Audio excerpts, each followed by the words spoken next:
What's up, everybody? Welcome to Value Town. We're finally back from a long break.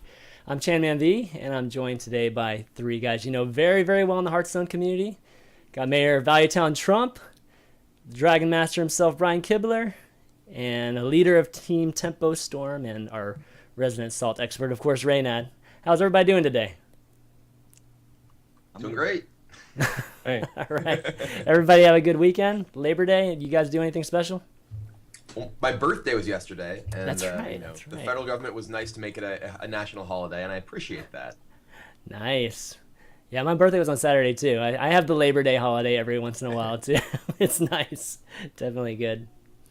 But yeah, so I'm happy to have you guys, three guys, on the show today to discuss some cards. Those of you who have never seen Value Town today, that's what we do on the show. We talk cards, decks, meta, and debate them, discuss them, all that good stuff. So that's what we're going to do today. And then at the very end, guys, we'll take some questions from you guys too. What was that?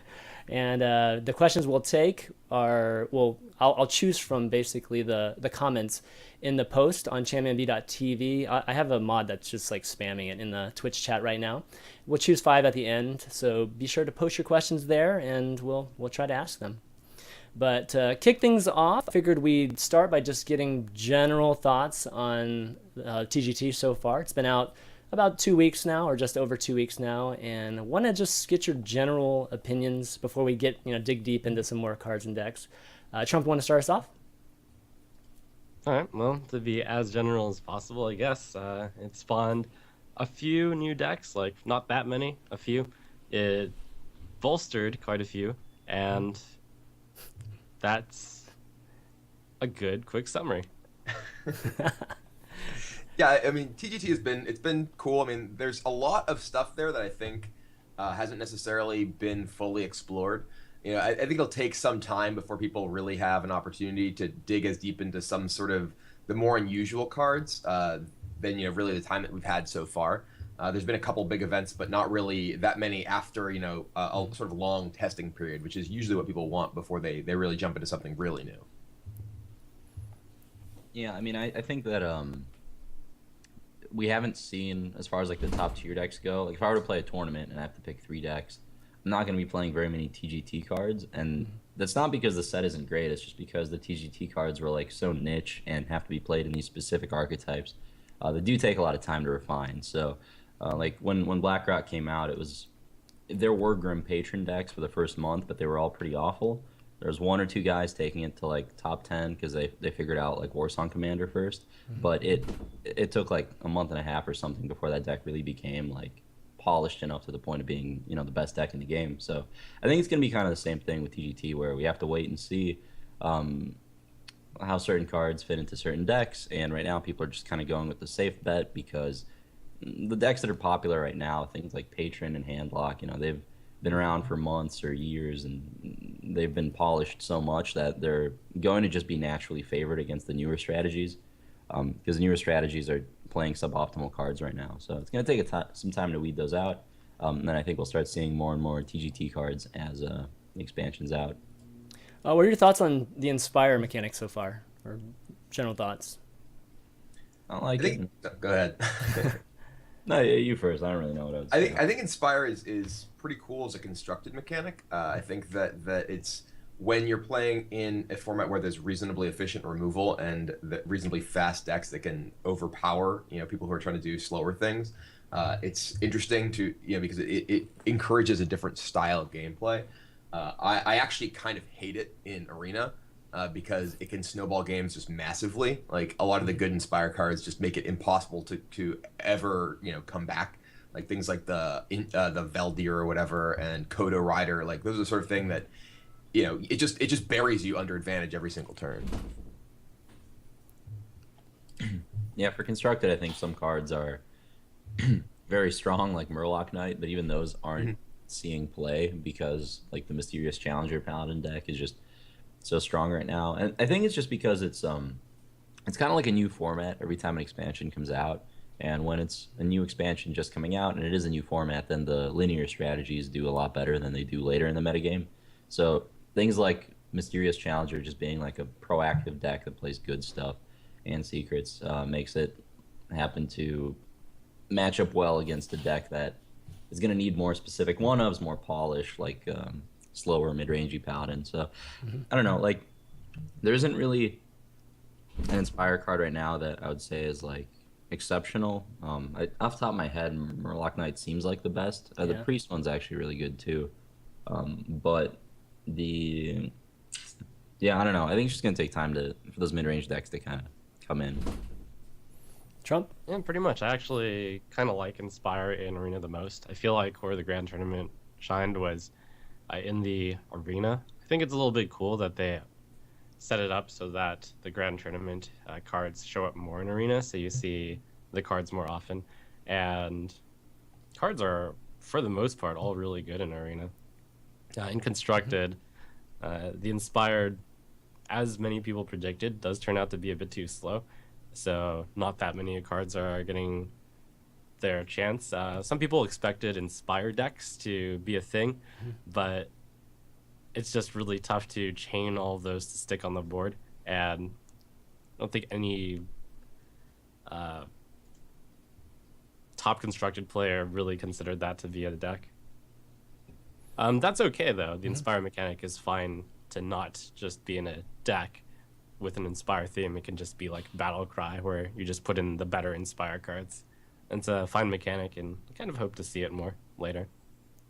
Right. How about Joust? Have you guys run into any cards that have been very powerful because of the Joust mechanic? I think the best Joust card is probably the Tuskar Jouster guy. That can sort of the 5/5 for 5 that can kind of replace Paladin. Healbot in Paladin decks. Though amusingly, it can actually mean that you end up losing some of your potential edge against like warrior decks because you're putting an Alex Drazi and you can't guaranteed heal out of kill range.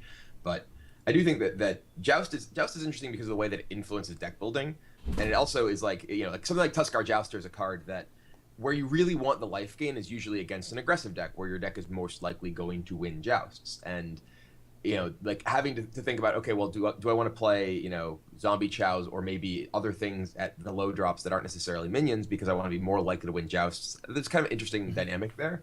But again, it's not really the sort of thing that is like, okay, this is what my deck is built around. It's more, most of the joust cards typically are fairly incidental.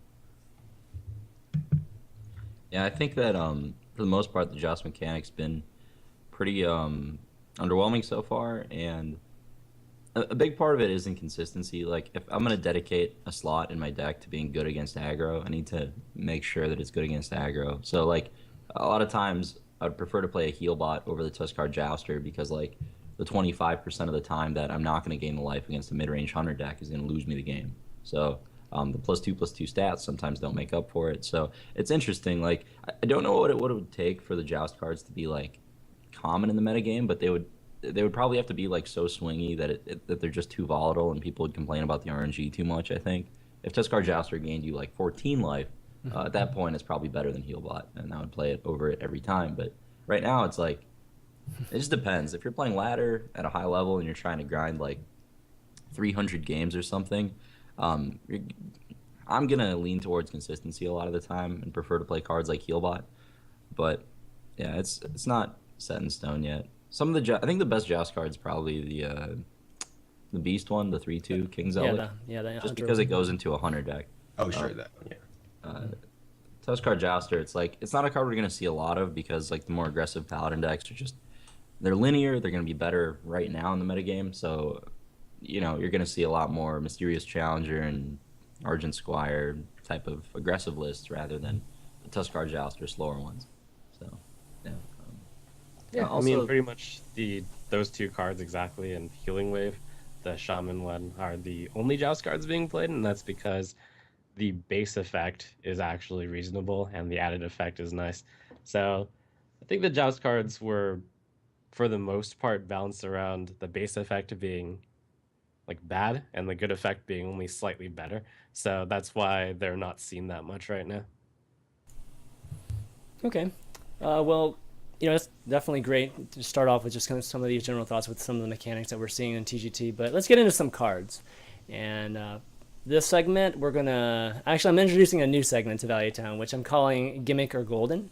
And what we're gonna do, guys, is I'm gonna present a card, and I'm gonna have each three of these guys basically label it Gimmick or Golden. Gimmick being a card that's short-lived, kind of faddish, and then Golden, of course, being a card that's more, has more legs, will be in the metagame much longer. So first card we're gonna do is Dreadsteed. And Dreadsteed was a card that was being talked about a lot about a week ago. And guys like Crip, and I remember watching Tides play like some early renditions of the Dreadsteed deck. Some cool ideas. Definitely a lot of cards that really synergize with the Dreadsteed. So Trump, what do you think? Gimmick or Golden? It's Gimmick. Okay. Expound on that. So you don't ever think that it's gonna ever some kind of deck could be built around it? That could be high level. It's possible, but it's just far too slow. I think the card that needs to be printed with it hasn't been printed yet. Like maybe someday it's printed. Maybe because Dreadsteed exists, that it'll never be printed. And I guess I'm talking about a card like Warstone Commander. That'd probably be OP, but maybe not OP. No, probably OP. Anyways, I think it's just a gimmick, and some people tried to make the gimmick deck work, and that's what card games are all about, trying to make the gimmick work, and then it becomes a good deck like Grim Patron. For Dreadsteed, though, I don't see it happening. All right, Reynad, Golden or Gimmick? Gimmick. I don't know. Warlock is like the deck that I've had probably the most experience in like 2 years tuning and building. And when I tried building a Dreadsteed deck on stream, I just kept asking myself, like, what is this going to do better than Handlock or Zoo or mid-range Void Caller thing? Like, no matter how I built it, I couldn't justify a reason to put Dreadsteed in my deck over other cards. It didn't change any matchups. It didn't, like, I don't know. I've seen like the 100% dedicated Dreadsteed decks, like the one Tides played with like Doomsayers and Sense Demons and stuff. But like, the thing about tier 1 decks is that if your deck has Sense Demons in it, it's not a tier 1 deck. Like, the good decks just play good cards almost always. So I don't think it'll ever see much play. Even if they print cards that synergize really well with it, they would have to be like War Song level, 2-card combo levels of broken in order to see play, I think. Brian? I mean, if your definition of a Gimmick Golden is a card that sticks around for a while, that Dreadsteed is a card that really sticks around for a while. At least once you actually get it on the board. But no, I mean, I have to agree that this is the sort of card that you have to do a lot to really make it worth spending 4 mana on a 1/1 minion, and so far there really isn't enough payoff to actually make it worthwhile. We've seen people playing like Sacrificial Pact, and it's like, well, how good is 0 mana gain 5 life anyway? Like, right. It's only okay. Sure, it makes your deck great against Jiraxis, but it's not really a particularly exciting effect, even when you do have the Dreadsteed in a lot of matchups. So I agree with the other two that this is a card that needs a lot more support before it's really going to be a major metagame player. All right. Next card to discuss. We got Gormok. Gormok the Impaler. I think we've been seeing this in more aggro decks. And actually, Reynad, you were one of the first people to really just really point out that this deck, that you believe this card was going to be really, really powerful. So, Golden or Gimmick? I think it's Golden. And I think right now it's not seeing much play because it's one of those cards that it's going to take like more and more tuning, sort of, the decks that it goes into. It's really at its best in slower decks, not aggressive ones. I found it to be really good in like mid-range Paladin, slower Shaman decks. In aggressive decks it is good, things like Zoo, but yeah, it's a card that I think we'll see more and more play, and as more expansions come out especially, and there's more Haunted Creeper type cards, I think that will be more and more common. Brian? Yeah, my initial impression of Gormok was that it was, the combination of being a 4/4/4, which is not particularly impressive, and the difficulty in triggering it, that it was, kind of questionable. But I do think this is a card that has a lot of potential. Like, the effect is super powerful.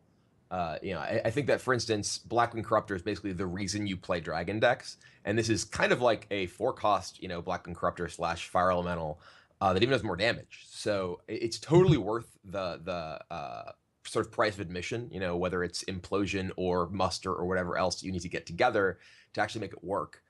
So I do think this is a card that we're going to be seeing getting a lot of competitive play in the future. I still hold by my initial thought that it's a gimmick. So I think the requirement to get it going is just too difficult. And throughout the games of Hearthstone, usually if you have 4 minions on the board, then you've either won or you've horribly overcommitted, and you can always trade your minions into his stuff, so you don't really need to play Gormok to deal 4 damage to his minion. Obviously, if you can get it to work, it's really, really strong, but then again, if you're building a deck around it, it's just one card. It's not like Blackring Corruptor in that you can put 2 copies of it. So, if more cards like Haunted Creeper are printed, and I hope they aren't, because Haunted Creeper is still like on the upper tier of what should spawn more guys, then yeah, I could see it happening, but I don't think it's the lack of deck tuning, because everyone kind of knows you put Haunted Creeper in the Gormok deck, and it's good with Muster, it's good with Implosion. It's just that it's too difficult to cast still. So I think Gimmick. Okay. Any last comments on this? All right. Okay. Next up, we've got, all right, Fencing Coach. So we talked a little bit about Inspire, and you guys think that there needs to be more time to develop some more Inspire, or some more decks that will use Inspire very efficiently. And Fencing Coach was one of the cards, I know Trump in particular, you were really excited about, because you thought this was essential to a lot of, or at least some of the Inspire-based decks. What are your thoughts on it now? Yeah, I thought this would be the card that would make Confessor Peltress and Fizzlebang actually good cards. Turns out I was wrong on the Fizzlebang count. Fizzle Handlock just turned out to be worse than Handlock, and maybe, and it's just it's a bit clunky to cast. Like it seems in theory good because you save 2 mana on your hero power, so it's like a 1 mana 2/2, but just because you can only play it starting on turn 3, and then you kind of actively want to hold off on your hero power, and you have to combo it in such a specific way, turns out to be an interesting card, but not really that great. Still, I'm going to... actually, I'm not even going to call it golden. I'll call it a gimmick right now. It's like on the fence, but it's just not good enough, or the Inspire cards aren't quite powerful enough. Like the Inspire things, yes, summoning random legendary is good, yes, drawing a card that costs 0 mana is good, but even that isn't quite enough to justify putting in a Fencing Coach, I'd say. Brian? I mean, I have to agree with Trump on that part. I think that the combination of 2 things. One, I don't think that the shell for like an Inspired deck really does exist at the moment. And I think the body and cost of Fencing Coach is just so high, like that. You know, you're paying 3 for a 2/2, and it's effectively saving you 2 mana on a future turn, or maybe this turn if you really want to, get a 2/2 body in play and hero power. And like that's just a really, really high cost that already has to line up with something else that is powerful, like Confessor Peltress. You have to be getting huge value from the actual Inspire trigger in order to justify actually playing a Fencing Coach. So I think right now I would definitely say it's a gimmick. Maybe there'll be future cards that make it better, but I'm not really seeing it. Yeah, I think Fencing Coach is a card that's at its best with the expensive Inspire cards like Coda Rider and Fizzlebang and Palantress. And I tried a Fencing Coach like double Coda Rider, Fizzlebang type of Control Warlock, and it was okay. But man, you have to just do such broken stuff to be considered like a high tier deck nowadays. Like if I'm playing Warlock, my Fencing Coach deck has to be so good that I can justify playing it over like 4 mana 8/8s and 0 mana 8/8s, and I have to justify playing it over like Zoo. It's hard, I think like if they print really expensive Inspire mechanics, like a 10 mana Inspire guy that like wins the game when you Inspire, yeah, then something like this could be good. But the Inspire effects right now just aren't swingy enough, outside of like maybe the Priest one. But at best, you're basically getting a 2 cost reduction on one of your big creatures, which is kind of the same as playing like a Dragon Consort. So I don't know. I'm gonna say gimmick too. Yeah. Okay. Well, I guess a little on a tangent there, or just kind of going off of what you said there. Are the just what the decks that we've had in the past, like the Handlocked, are they just too powerful then? Like from the standpoint of, like, should they nerf some of those so that we can introduce more things like that, or is it going to require them just to continually chase those existing polished decks? Well, life tap's always been too good. So Yeah, well, yeah, that's true. Like the Hearthstone card design philosophy is that if everything is broken, then nothing is broken. Like most cards in Hearthstone, if you were to translate them to like their Magic equivalents, they would be beyond absurd, and that's kind of like their philosophy. So I think you'd have to nerf like everything for cards like Fencing Coach to be good. There's always going to be like very broken cards in the game, and the most broken, or the ones that line up well against other broken cards, will be the ones that see competitive play. Okay. I mean, there's two ways of thinking about it. You could either say everything is broken, or you could say everything is balanced. So all Fencing That's Coach true. is necessary is a buff. So something like a 2-mana 2/2. I mean, that might be too powerful, but I'm just throwing it off the top of my head. Right, maybe 2-mana 1/1 or 2-mana 1/2 or something. Right. Basically, a lot of the cards in the Grand Tournament could have been pushed a bit further to see more inclusion in these currently existing decks. And something in general, and I actually made a video on this, is that I would have liked them to push the direction of cards that don't fit current decks to make those cards a bit stronger, such as Beast Druid or like Control Shaman or Face Priest. Like they can push cards that they can make the stats, they can make the effect, they can make the mana cost on those cards a bit lower to make that a broken archetype as well, while not improving current decks. I think that pushing things with relation to the Inspire mechanic is actually one of those dangerous spaces that exists, because one of the things about Inspire is that it's a mechanic that if you have a card with Inspire that you are able to continue to get value out of each turn, it is this massive natural snowball effect, because it's this repeat use thing along with your hero power.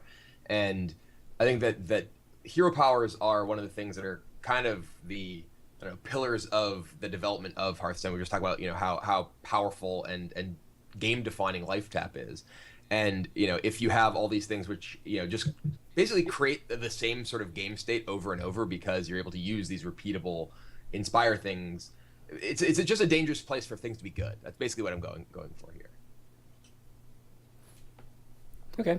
Let's move on to the next card here, which is the Priest legendary card, Confessor Paletris. And I've been seeing this card in some Priest decks, mostly Control Priest decks, not the Dragon Priest decks. But what do you guys think? Reynad. That's pretty good. I think that Confessor Paletris is like, I don't know. At first I thought it would be too slow, but then I realized that after you actually play with Priest, almost every game you're never rushing people down. You're never having a combo finish. Every single game you're trying to drag out. So you usually want one big dude in your deck. In the start of Hearthstone, that was Ragnaros for a long time because of the lack of good priest removal. I think that Confessor Paletris is probably the best option now. I don't like cards like Ysera or Nefarian or something, because any card in a priest deck that costs more than 8 essentially says pay 2 life to play it. It's a really high opportunity cost to not be able to hero power, but with this card, as a 9-drop, being able to heal for 2 in the late game is actually a big deal. A lot of the time that's 15% of your life total or something at that point, or 20%, and it's the difference between dying and not dying. And the effect is really strong because it actually almost always gives you 2 threats that end the game. If you summon a KT, it's not like they can just, or if you summon Rag, it's not like they can let the Confessor live. So almost always it's a lightning rod for the removal, which protects the other legendary you got. And I actually think it's pretty strong, mostly because you can hero power yourself the same turn you play it. Yeah, what you get from Confessors is generally going to be good. I mean, you have a high % chance of getting something better. I mean, I think it's a 4-man and up, right? You have I think it was a 60% chance of getting a legend that's in that range. So it's value-wise, it's amazing.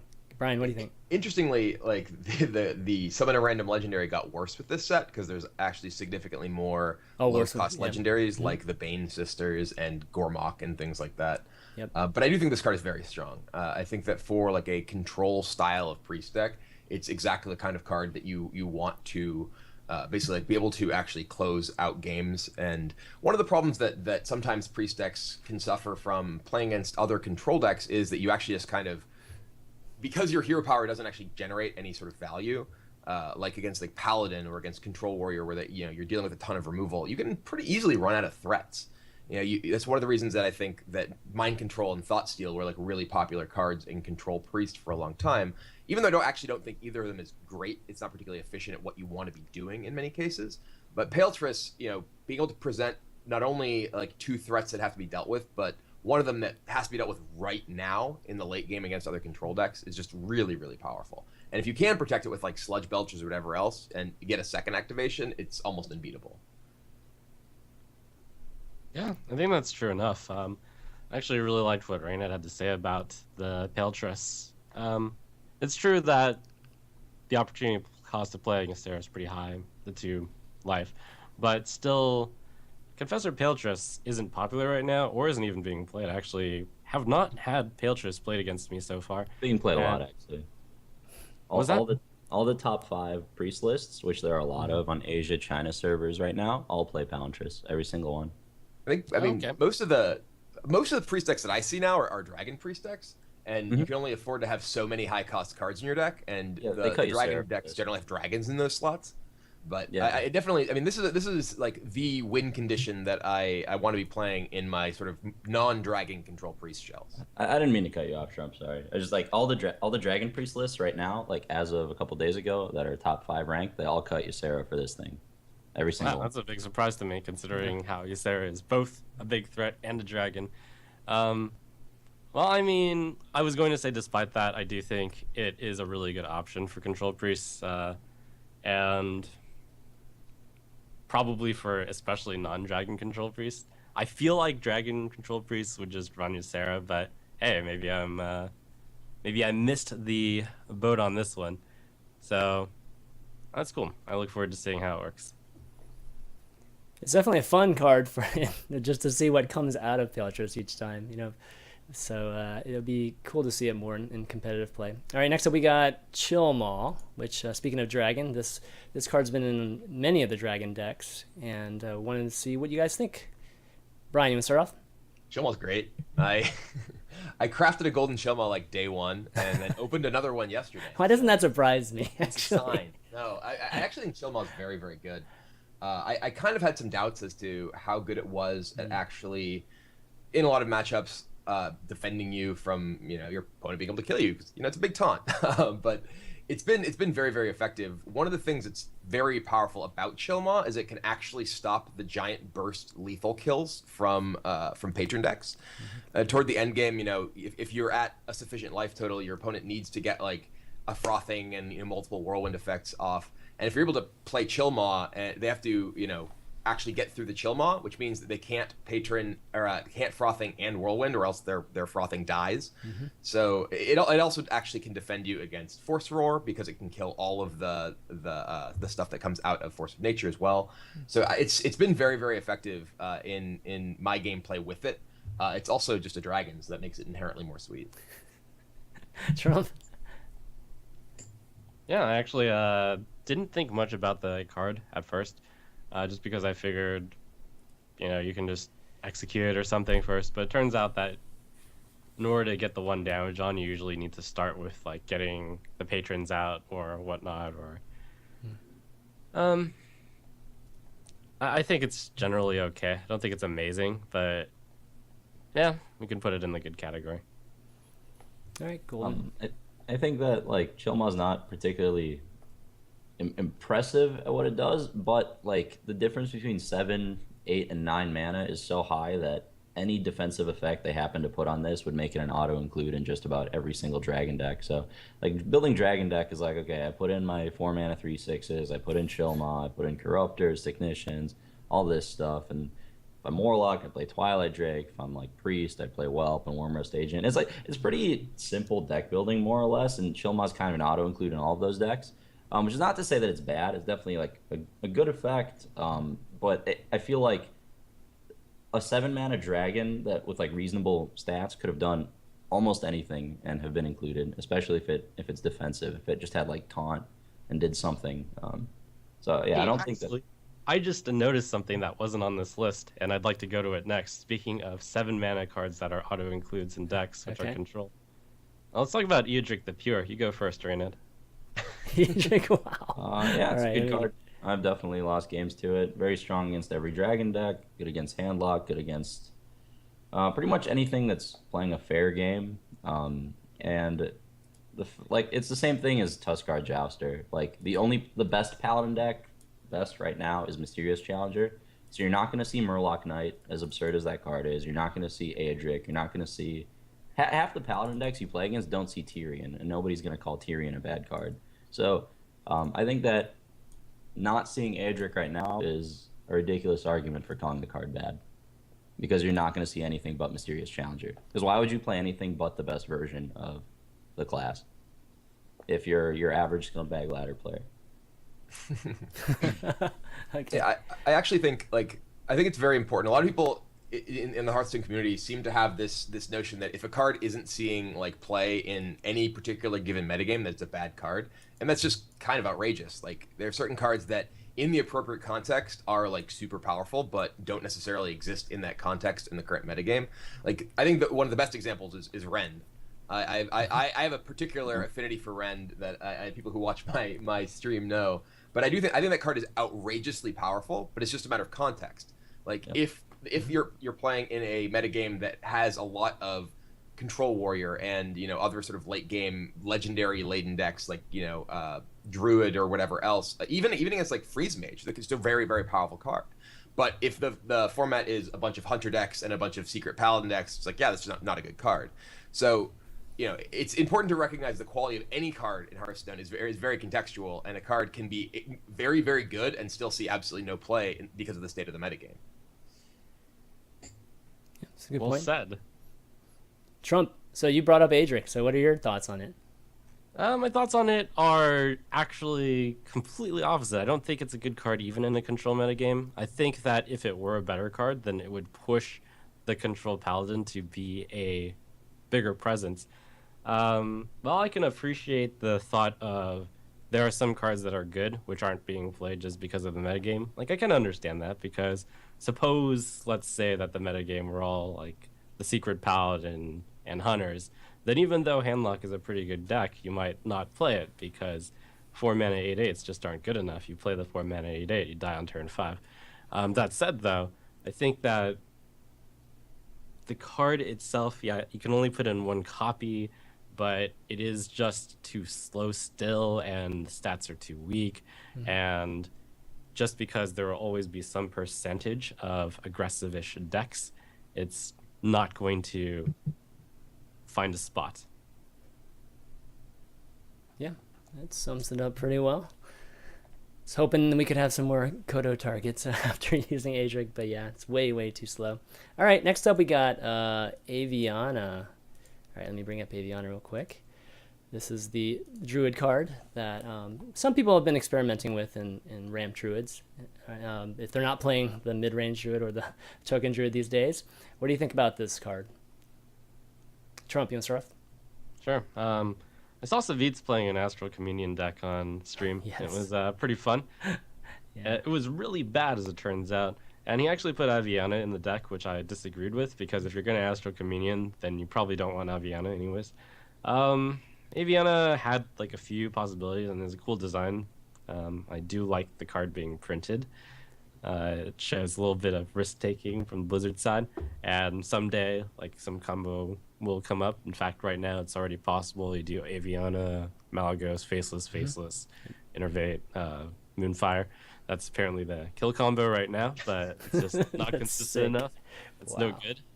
Aviana right now is just pure gimmick, and I can't really see in the future how it would not be a gimmick, but I guess it would become good if something better than Malagos Faceless came up with a combo with Aviana and Innervate. Maybe. Wow. Wow, that'd be crazy amazing. Brian? I mean, I've said from the start that I think Aviana is definitely a gimmick. The card doesn't do that much until you already have enough mana to be playing all of these cards, and at that point it's like, okay, well, you could have just played these in previous turns rather than because you need to have Aviana and then a card that is worth discounting that you couldn't have already just played. It's like I just don't see it. I can see maybe if there's more like huge like battle cry type effects that you can maybe pair it with. That like you can build like an enormous board in one turn, or perhaps the metagame is such that like there's lots of really spot removal heavy decks and not sweeper heavy decks that maybe this is okay, but it's going to be a weird world where that's a card that I would want to play. Yeah, I mean, I pretty much agree. It's just bad. All right. Okay, next up, so that one's definitely a gimmick, I think, from all of you guys. Next one, we've got Ronin. This is a card that a lot of people were talking about, just maybe replacing Dr. Boom initially, or just pairing up with the Archmage just because of the missiles being so cheap. What do you guys think of this? So I've seen Ronin be good pretty much exactly once, and that was when my opponent got it off of Deathlord, and then immediately played Antonidas. I lost that game. But the problem with Ronin is that you're paying so much for the upfront body that and Arcane Missiles isn't that good unless you're already comboing it with something else. You either have to have like Malagos or Antonidas or whatever else in order to make this Death Rattle really worth a lot. And paying 8 for a 7/7 just isn't something I feel is particularly effective in the metagame. Like maybe there's like some sort of Flame Waker deck that really wants this effect that can't do better. The problem is that is this better than just Ragnaros? Is this just better than Dr. Boom, Antonidas? You only have so many spots in a deck that is going to take advantage of this Death Rattle to begin with for big minions, and there's a lot of competition, and I think Ronin falls short. I think in my set review I said that, I'm pretty sure I'd rather play War Golem in almost every deck over this card. Wow. I stand by that. There's a big difference between 7 and 8 mana, and the reason you don't play War Golem is not Big Game Hunter or anything. It's because you play it and then you get killed the next turn. You're just dead. So I'm willing to play Dr. Boom without the boom bots over this card because I think that's how important it is to do something turn 7 over turn 8. Okay, wow, that's a strong That's pure statement. madness. That's a strong statement Pure right madness. All right, I still hold by that this card is actually pretty good, and I would expect to see it in more control mages. I think the deck is there someday. Certainly, you never replace Dr. Boom with it. It replaced Dr. Boom, Right, but right. you would play it along Dr. Boom and Archmage Antonidas and Ronin, and I think it's still a consideration to be included in Tempo Mage. You actually just keep going. You win the late game with the Archmage and the Ronin. I still think it's great. Okay, a little bit split there on that card. Next up, we've got, all right, this card, Varian Wren, which I know heard some different opinions on this in the community and actually amongst you guys too. So Varian Wren is a card that I think a lot of people thought was just going to be ridiculously good when first announced, broken good. But I think there's been some, people thinking it's not so much broken now, or even in that realm of classification. So Reynad, why don't you start off with it? I'm pretty sure in my review I said this card was bad. Yeah. Because you can't That's hero power. That's the difference between 8 and 9 mana. It costs you a hero power. That's an absurdly high cost for a slow deck. I have to just start off by saying a 10 mana card is purely unplayable against every single aggressive deck in the metagame. So it's I don't know. It's a cool card. It's such a cool effect, and it's so flashy when you read it. But then you actually think about what do I cut for this? Because you don't want to play too many big guys, right? You don't want to play an additional big creature so that this is pulling 8 drops out of your deck for you. Not really. You want to. If you're playing a card that costs 10 mana, it better be one of the only late game cards in your deck. Because a Deathwing should be all you need, or a Ysera should be all you need to win a control mirror. You don't need 10 of these cards. So I don't know. A lot of times you're paying 10 mana for a 7/7 that's gonna draw you 2 cards and put an Acolyte of Pain into play. Even if it puts something big into play, if you're against aggro, you're dead the next turn. It just costing you a hero power late in the game means that you're missing out on maybe 20% of your life total. A lot of times you'll be at 10 or something, and a hero power adds 20% to your life total. So I don't know. I think that the opportunity cost of not hero powering is really high, and I think that if I'm going to play big minions in my deck, I only want a couple, and I think the best warrior finisher in TGT was Gorehowl. because of Just a Card True Heart. I don't think that this is something that's ever going to see much play because it's just too expensive. Would you rather play War Golem? That's a good question. It's close. Wow. Close. I'd probably rather play Varian because like War Golem and Varian are both terrible against aggro, but Varian can win control mirrors unless they're going to fatigue, then he's a drawback. So I don't know. He's actually bad in warrior mirrors. That's the funny thing. If you pull too many dudes off of it, you get brawled because they all play 2 brawl, and it's a card that's usually a brick. But then if you just draw 3 cards, then you're fatiguing first. So it's like lose-lose, you know? Plus, it usually costs you 4 life because you're going to play Justicar in your warrior deck, right? So that's a big deal. You're losing 4 life to play this. I don't know. I'm not a fan. Trump? I think everything I heard was just pure madness there. Varian Rin is still one of the best cards and is actually a decent reason to play Control Warrior right now. It was kind of I have to admit that after having played Varian Rin a good amount of times, my expectation of him has gone down. And also, last season, one of the top Control Warrior players did not include VLPS did not include Varian Rin because precisely of Reynad's point, if you get to turn 10, you're not going to be able to play it against, well, basically you're not going to get to turn 10 against aggro decks. The game's decided before then.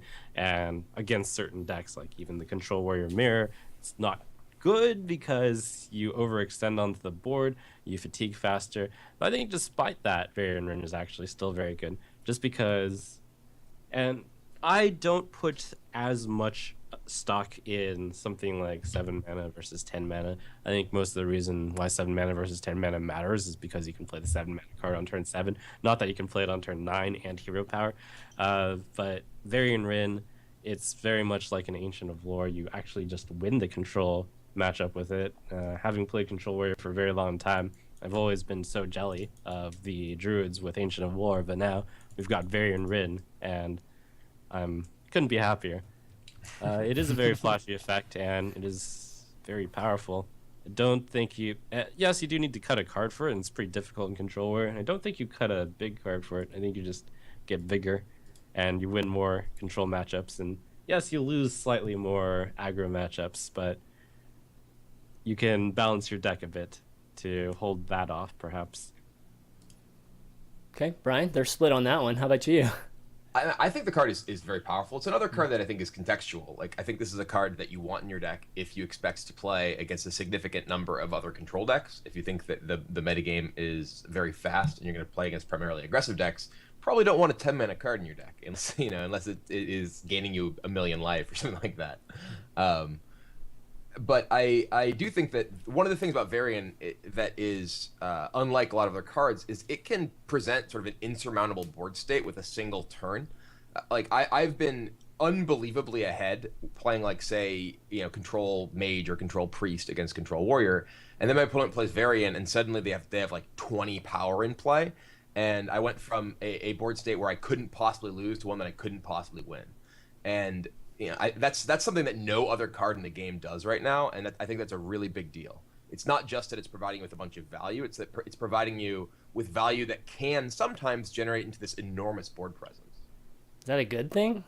That's a very good thing. I mean, okay. It's obviously not necessarily against decks that have tremendous sweeper capabilities, like Double Brawl, like Reynad was talking about. In those cases, that can actually be somewhat detrimental. But there are other matchups where, like, getting, say, Varian plus Ysera plus Sylvanas in play, it's like now your opponent suddenly can't possibly win. I think I would just rather play Ysera than this. I think, like, what control decks is this beating? Priest is going to light bomb you because they're not going to use it earlier in the game against a slow warrior deck. Yeah. Like slow paladin is going to equality you. Warrior is going to brawl you. Every control deck has large sweepers that they're not going to be using earlier in the game against your deck if it's a control mirror because they're just not going to have like uses for it. And it's just like gives them a way to use it. I don't know. In practice, I think people will play it, but then like you'll start seeing less and less of it to a point where like people will say, "Oh, I cut it because there's too much Hunter on ladder or whatever." But that's not the reason. There's always going to be Hunter on ladder. It's just they're just going to cut it because it's bad, I think. I don't think that's a real argument of putting it in instead of Ysera. In fact, it's great with Ysera because you pull out the Ysera and then you win in the control mirror. anytime I'm gonna control mirror, I don't know, man. I'm never like, man, I wish I had a second Ysera in my deck. That would be great right now. Like, how many big cards can you I've play? definitely thought that. Hey, I mean, if you're I'd playing be the like, control maybe I'll just play mirror, Chromagus you because I want to kind have of want a second Ysera. That's right. like that. Okay. Well, all right. Split on that one. But I think that kind of concludes, I guess, the segment where we're doing Gimmick or Golden. So generally, I just want to ask you guys, I guess, what cards have surprised you the most so far, since we're talking about cards. I mean, I think that's probably the same for all of us. The Mysterious Challenger. Yeah. Like coming in, it was like my evaluation of Mysterious Challenger when I wrote my review was that I thought that it was most likely to have an impact on games when it got unstable portaled out by a mage, but turns out that it is a powerful enough effect that it's worth putting a bunch of garbage in your deck. Yeah, my impression was that putting a bunch of garbage in your deck was too high of too high of a cost to include the card in your deck because the best decks usually don't play garbage. But like, the metagame is sped up so much that something like Noble Sacrifice is almost playable, and I don't know. I still think that as the other Paladin decks get more refined, I still feel like Seeker Paladin might be a bit overrated, but as far as it's just like matchups across the board go, it's very good against the old decks right now. So I think as that starts to shift and more like TGT based decks start coming out, I think we're probably going to see a fall off in this kind of strategy, but it's definitely like a really strong effect for sure. So was that the card that surprised you the most too, Reynad? I guess. I'm trying to think if there's anything else. Yeah, I mean that's probably it. Refreshment Vendor kind of surprised me. That guy's been harder to fit into stuff than I thought. Like, that card looked really, really, really good to me.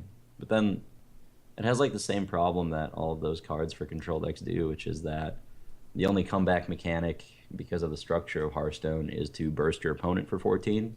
So the fact that like any Refreshment Vendor deck is going to be a deck without burst makes it already tier 2, and that's a big issue, I think. So, yeah. Trump? Okay. Surprising card? Yeah, of course, that's number one, but I will add a number two anyways. I think the card that I'm surprised at not being a deck yet is Lock and Load. I think that it still has a chance, and I kind of understand how Lock and Load didn't actually become a deck because a lot of people have kind of compared it to you put it in a mid-range hunter, and then it's just the worst mid-range hunter because you put in all the bad cards, and then your Lock and Load draws sometimes. But actually, it had pretty high expectations from it because I thought the spells in the hunters were good enough, and you get the coins sometimes. And I actually still hold out a bit of hope. I've seen a little bit of the play at Legend of Lock and Load, but I think that's one of the decks that has potential, but I'm surprised that it's not there yet. Lock and Load is definitely a very powerful card. I mean, one of the problems is that so many of the other Hunter cards are really powerful, but don't want you to go the same direction as Lock and Load at all. Like, the Hunter hero power is just not very good for a deck that's trying to play to this late game advantage. It's very good at closing out games quickly. And I think that in order for any card that goes against the class's sort of natural inclination thanks to its hero power, like, that card and all the support surrounding it has to be so much better than the other cards, and I don't really think that Lock and Load is there yet. Yeah, I think that it's one of those cards that's it's like so powerful it was either going to be completely too dominant or it was going to be just worse than mid-range hunter when it's first released. But every single cheap spell for the rest of the existence of Hearthstone that comes out for hunter, that card gets better and better. And that's a pretty broad spectrum. Cheap hunter spells, that's going to be most hunter spells. So every single expansion, that card gets so much better to the point where there might be a critical mass eventually. And it's not just the hunter spells, but the neutral spells that get printed, like Clockwork Gnome and Mechanical Yeti. So as more of those kinds of things come out, I think it also improves a lot. All right, favorite cards. So not necessarily most surprising, but what's your favorite card, Trump? Oh, I guess I could have included this in the previous category as well, but my favorite card is Murloc Knight. It is pure value, and I've always liked playing mid-range Paladin. So Murloc Knight was surprisingly good. Like, the first day of TGT, I was like, I'm going to put in one of those 3/3 Regents, I believe. Yeah. Which summons a 1/1. It's going to be about the same as the Murloc Knight. And I'm going to put in one Murloc Knight. We're going to kind of duel each other and then see which one comes out on top. And then Murloc Knight kept doing absurd things over and over again. So I put in a second copy of Murloc Knight and even took out like a Sylvanas for it just because it was kind of the 6th slot. And it is really good and fits in my favorite deck. And I love pressing the hero power. So Murloc Knight. All right. Brian? I mean, to the surprise of absolutely no one, it's Twilight Guardian. I mean, I've been trying to make dragon decks work since before Blackrock Mountain, actually. But really, with Blackrock Mountain, you know, I felt like the key component of dragon decks that was missing was an actual dragon that helped you bridge from the mid to the late game. Every dragon in the game prior to Twilight Guardian was, you know, this late game focused or otherwise, you know, not defensive minion. And Twilight Guardian is the perfect card for those decks. It is, you know, a minion that helps bridge you to the late game. It's just this powerful defensive minion, and it's also a dragon that helps enable all of your other dragon synergy cards. So that really basically made every dragon deck possible. Huh? Yeah, Reynad? What are we naming our favorite Yeah, card? favorite. Yeah. It's tough to say. I guess I'm not a big Priest fan. I mean, I like every class, but Priest is far from my favorite. But I guess I would say Wormrest Agent, because there are definitely times when I want to like stream and play something different, and I'll mess around with Priest for like 6 to 8 hours or something on a day, and I'll just end up yelling at my monitor every time at Blizzard because why is it that 3 expansions in, one of your classes has no 2-drop? Like, it's beyond, like, it angers me on so many levels. It's not even for balancing reasons, right? It's not like Priest would be too good. Priest would just be like almost playable if it had a 2-drop. So like the fact that you're forced to play Dragon Priest because it's the only version with a 2-drop. Like when I play Wormrust Agent, it's so satisfying because it makes me feel like I'm playing with the Death Knight class. It's like this whole new class has entered the game where I can now play Hearthstone with this Anduin character, and it's enjoyable for me. Like 2/4 taunt for 2 is awesome stats. I love it. I don't know why it's the only one in the game, but it's fine. Like it opens up a whole new class that I wasn't playing much of before, and it's completely because of that card. The 4 mana 3/6 is super important for sure, but like the 2-drop is like why Priest is playable Right. sometimes with that card. One of my biggest gripes with Priest, and Priest has been actually my favorite class in Hearthstone for a long time, has been that it couldn't do anything powerful and proactive, that so many of its cards were just fundamentally reactive, and it didn't have anything good to play on too. You know, they had like Shrinkmeister, which has bad stats for Priest. Like if Shrinkmeister were a 2/3, that card would be unbelievably good. But like as a 3/2, it's just not really a 2-drop for a class that wants to be defensive and has a hero power that wants high health minions. And yeah, Wormrest Agent is so good in that deck. But I definitely agree that it has made me want to play Priest again, which is has not been the case for a long time. All right. Well, I think we're going to conclude our card section there and move on to the decks. We've actually talked a little bit about some of the decks that we'll be discussing here. So we're going to start